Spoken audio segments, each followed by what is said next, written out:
My other logging truck experience was with Eldon, and he invited me to go up into his mountain retreat where they had a log sort. What he neglected to tell me is that the Talbots were cheap when it came to road building, and when everybody else would have a 20% grade, they'd have a 35% grade because it was quicker.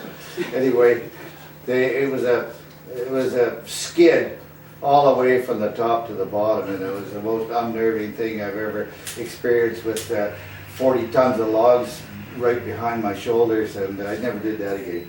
But anyway, we all have stories. They're fun. We have a character here beside us today, Stu McNolty, and he's had a lot of experience in the road building and working in the woods. So, story from Stewie is next. Thanks, Stu. Okay.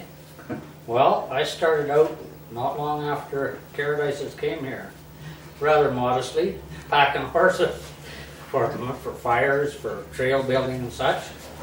Went from there to, got right into the logging. We had good fun. There was wonderful times. But we had a lot of fun bugging each other too. My favorite trick was for a new yarder operator that showed up on the scene. I ran the loader right beside him, and I was usually in a position that he couldn't really see what I was up to, so I'd get out of the loader and I'd take my sledgehammer and I'd get down opposite his cab, just by the straw line drum, and I'd lay that hammer flat on the frame. And as the whistle blew and he started yarding, I'd rock the hammer, tap it, tap it, tap it, tap it, tap it. God, his eyes would bug out. He's like, because I told him that sometimes it ran out of sync. You know, of course, to start with, you have to warn him and build up a little bit. And the faster he went, the harder I pounded the hammer, and finally he'd stop, and I'd stop, and he'd slowly build up again. We'd go on and on like this for quite a while, and I'd sort of forgot about it till a couple days ago, and I met one of the young guys who was out on the rigging crew at the time, and he says, God, we laughed. He said, you were driving him crazy, he said, and we were up there just at chortling. He said, it was just good fun. And if you could possibly, like if I ran the skidder for a while, and if you could possibly herd a good-sized bear towards anybody that was on foot working, that was fair game. just stuff like that, you know. But we all worked hard, and my little bit that I always said to all of them, I said, you look after your fellow worker. I said, like he's your brother and you love him. I said, and you look after yourself by thinking, I'm not too sure what that bugger thinks of me.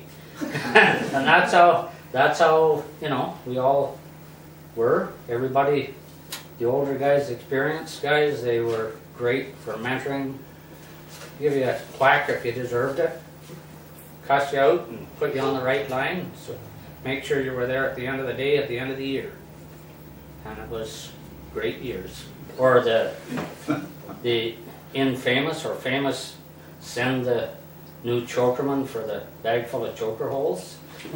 One guy come down the one day, one young guy, and he's hollers at the operator. I forget who it was. Where were they? The operator said, oh, I don't know. So I'm on the loader, and he comes over and he hollers up to me, where are they? I said, where they're always kept, in the bilge of the yarder. And the bilge of the yarder usually has about that much gear dope and oil and slop in the bottom, right from one end to the other. And I said, I'm sure they're in this end. You start there, but if they aren't, while you're in there, you might as well crawl to the other end, because they'll be there then, eh? Well, he came out, and he was just like a tar baby. And we all thought that was extremely funny. And we let it go at that. But that night, it got worse. They went down to the Centennial, and the young fellow goes in there, and he asked his uncle, where in the heck were the choker holes, the extra choker holes? Well, his uncle grabbed him by the shirt collar and the seat of the pants and threw him out, and then he went hunting for the rest of the crew. He was going to beat us, fire us, and everything. Fortunately, I didn't work for him, I worked for Lowe's. But the rest of the guys were telling us about it the next day. But I don't know, that's just days of logging and having a heck of a good fun.